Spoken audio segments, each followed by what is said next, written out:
జీవుడు మళ్ళీ జన్మ జన్మల పరంపరను కొనసాగించకుండా ఉండాలి అంటే ఉన్నటువంటి తరుణోపాయం ఏమిటి? 84 లక్షల జీవరాశులలో జీవుడు మొట్టమొదట స్థావర జంగమాత్మకమైన ఈ జగత్తులో ఎత్తే జన్మ వృక్ష జన్మ, ఆ తర్వాత క్రిమికీటకాదులు, ఆ తర్వాత పశుపక్షాదులు, ఇలా కొనసాగుతూ 83,99,099 జన్మలు అయిన తరువాత మానవ జన్మ సిద్ధిస్తుంది. ఇంత పరంపర దాటిన తరువాత అందుకునే మానవ జన్మ ఉత్తమోత్తమమైనదిగా కారణజన్మగా అభివర్ణింపబడుతుంది.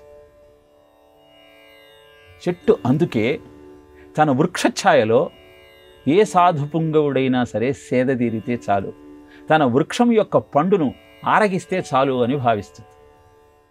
ఎందుకలా భావిస్తుంది అంటే, అలా ఏ ఉత్తమోత్తమైనటువంటి సాధుపుంగవుడైనా పండును స్వీకరించిన, ఆ వృక్షఛాయలో విశ్రమించిన, వృక్షజన్మ నుంచి మళ్ళీ ఈ 83,99,998 జన్మలు అందుకోవాల్సిన అవసరం లేకుండా మానవ జన్మ దొరుకుతుంది. అందుకే సత్సంగము, సత్సాహిత్య స్మరణ, సజ్జీవనము అత్యంత ప్రాధాన్యత కలిగి ఉన్నాయి.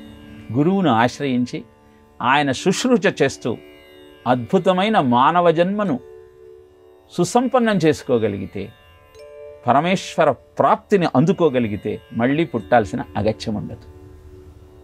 ఈ సత్యము నిజమే అని చెప్పటానికి బాబాజీ మహారాజ్ ఒక అద్భుతమైన ఉదాహరణ తెలియజేశారు. ప్లేగు వ్యాధి వచ్చి ప్రపంచమంతా అతలాకుతలబోతున్న సమయంలో ఒక కుమారుడు ప్లేగు వ్యాధిగ్రస్తుడై బాధపడుతున్న వైనాన్ని చూసి తండ్రి విలపిస్తూ ఉంటాడు.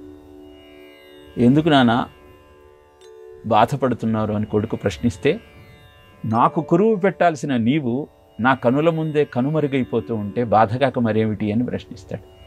అప్పుడు ఆ కొడుకు అంటాడు, నాన్నగారు మీకు చాలాసార్లు చెప్పాను, నాకు పూర్వజన్మ స్మృతి ఉన్నది.